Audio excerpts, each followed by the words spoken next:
বাজু, আজকাল না কিছু কিছু ভূত বিশ্বাস করে ফেলছে মানুষ বলে কিছু আছে।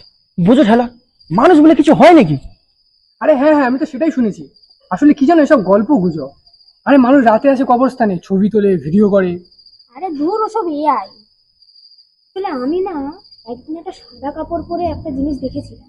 ওটা কি মানুষ? বড় হাসালি রে। ওই সাদা কাপড়ের কথা বলছিস? ওই সাদা কাপড়টা ভূত নাটকে একদম নাইটি।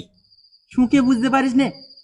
এখনো নিমের গন্ধ বেরোচ্ছে, আর তোরা বলিস মানুষ। ভিস কিন্তু ভূতদা, আমি শুনেছি মানুষ নাকি বিজ্ঞান জানে, রকেট বানায়, চাঁদে যায়। আরে সব মিছে কথা, আমার দাদু ভূত বলেছে ওগুলো হচ্ছে মানুষ তত্ত্বের নতুন ধরনের ভাইরাস। আরে আমার সাথে সেদিন যে ঘটনাটা ঘটে গেল, সেটার কি হবে? কোন ঘটনা? সেদিন আমি এই রেস্টুরেন্টে খেতে গেছিলাম, হঠাৎ একটা মানুষের বাচ্চাকে দেখতে পেয়েছি। মালটা বলে তার নাম নাকি স্বাধীন।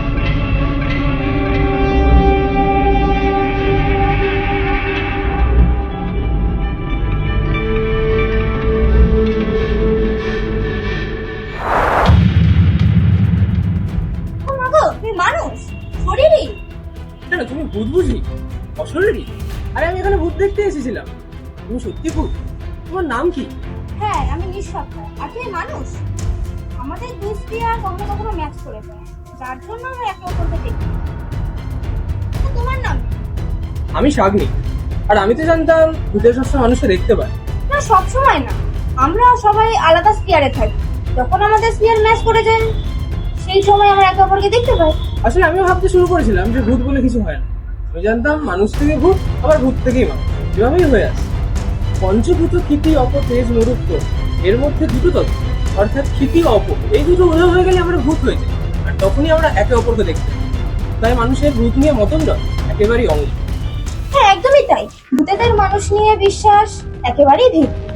আমিও তো ভাবতাম মানুষ বলে কিছু নেই। আসলে আমাদের শরীর তেজ মরুদ্ভ, অর্থাৎ উত্তাপ, বাতাস এবং শূন্যতা দিয়ে তৈরি। তাহলে আমরা দুজনেই ভুল।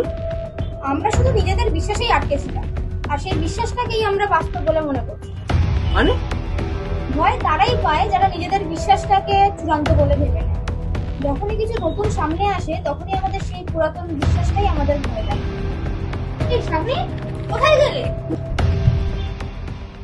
বিশ্বাস, যা মানুষের মনে ভীতি সৃষ্টি করে।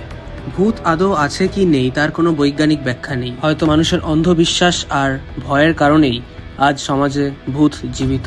তাই অন্ধবিশ্বাস নয়, আত্মবিশ্বাসে বিশ্বাস করুন।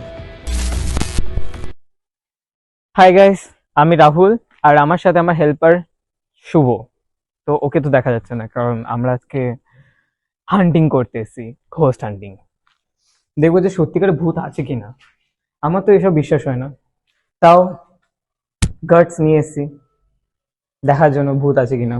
আর আমি শুনেছি এই যে স্কুলের পাশের রাস্তা থেকে কেউ যাতায়াত করতে পারে না, আর এখানে রাত হলেই খুব ভয়ঙ্কর ভয়ঙ্কর আওয়াজ হয়। ভয় কখনো সখনো আমাদের ভুলে যাওয়ার নিজস্বতার প্রতিচ্ছবি। ভয় তারাই পায় যারা ইন্দ্রিয় দিয়ে অনুভব না করতে পারা বিষয়কে অবাস্তব বলে ধরে নেয়।